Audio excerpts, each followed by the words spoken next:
Hey, just Mark here. All right. So today I was put in a bit of a position where someone asked me to do something, and I really didn't feel like doing it. Part of it is because I'm not feeling 100% today, but that kind of got me thinking that if you're anything like me, you're a people pleaser, which means generally 9 times out of 10, if someone asks you to do something, you're gonna go and do it for them. You're gonna help them. You're gonna be there for them. And there's times that we all need to learn to say no, because there are people I know from my past who've definitely taken advantage of the fact that I would be there for them at all times, right? And yet some people aren't there for you in return. Some people will use you. It's nice to say yes, and I always kind of encourage. I've said in a few of my videos to go and help other people, but you've got to learn to say no.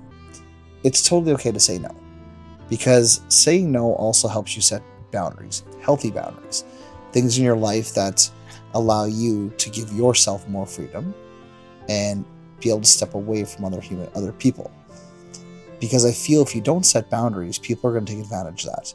I can think of so many times in my life where I allowed my boundaries to be pushed because I said yes too many times. And that made me miserable. That made me run out of time, because saying no also gives you back your time. Whether it's time to walk your dog, whether it's time to work on a project, whether it's time to sit and watch a hockey game, right? NHL playoffs are on right now, so I'm watching a bit of that tonight. And at the end of the day, by learning to say no, I am putting myself first, right? And every so often, yes, I'm going to help people. I'm going to say yes, but I found since I've been saying no more, I've had more free time, more freedom, and I'm not as anxious, because I don't know about you, but sometimes when I say yes to something and then it gets to that day, all of a sudden I'm anxious, I'm stressed, I don't want to go, I don't want to do it. And then I think about the things I would rather spend my time on that day. Learning to say no is hard, because we don't want to upset people. We want people to like us, and we don't want to start an argument, or have one of those people who says, but I did this for you, so I need you to do this for me. When I do say yes, I do so without expectation of anything in return. And when I do get something in return, that's fantastic, wonderful, great. But I don't like conflict. I don't like getting to it. And I know there are some people who will hold grudges against you for saying no to something. But think of how many times people have said no to you, right? How did you react? How did you treat them after? I remember when I was moving, I reached out to a lot of people and only a couple said yes.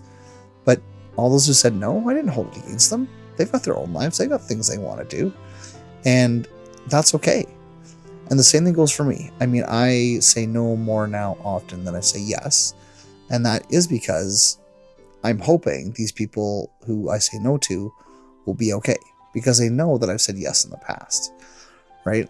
Learning to say no can be such a hard thing, because at the end of the day, naturally as humans, we are inclined to help other people. We want to be there for our friends and our family, and even sometimes an acquaintance who just needs a hand up. And the truth is, that natural instinct is something that we have to learn to curb sometimes. Otherwise, you're always doing something for other people and you're not doing as much for yourself. Is it selfish?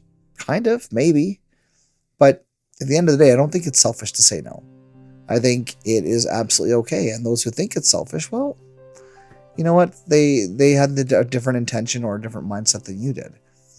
I like to think of myself as a selfless person, where I do give, but every so often I do need to say be selfish. I have something that someone asked me to do a few weekends ago, but I knew that weekend was the first one I'd had free in quite some time. So I said no. And obviously when I say no, I don't sit there and say, oh yeah, I spent my night at home chilling on the couch, watching TV. No, I don't tell anybody anything, because what I choose to do with my time is mine. And I know we all sometimes share or overshare on social media, and that causes some problems for other people. But I choose to just do what I want to do that night and say no. Even at work, think about your job. How many times do you get put in a position, and I'll give you a good example here in a minute, to do an extra project or help out another team, and you don't get credit for it, or it takes you away from doing your own project, which then means your performance is suffering. I had an incident a few years ago where I was asked to help out another team, and I felt almost like pressured into it. And so finally I said yes. And I'll tell you this, that's one of the worst decisions I could have made that year, because I was so stressed out. I was constantly watching the people on my team that I was on have a little bit of downtime per se. Meanwhile, I was busy as heck, right? I work in a call center, so it was frustrating. And I remember asking to get off the project and kept getting told, oh, but we need your help, and it'll help this and help that. Yeah, it'll help that and help the other people, but I was freaking miserable. So it's okay to say no to your bosses and your friends and your family, because you need to sometimes. The only creature I don't say no to is my dog. But, she's so cute and fluffy. Anyway, those are just kind of my thoughts tonight. It's okay to say no. Learn to say no more often than you say yes, because the reality of it is you need your time. Get your time back. You do you. Do what you want to do for yourself. Anyways, cheers, and I'll see you on the next one.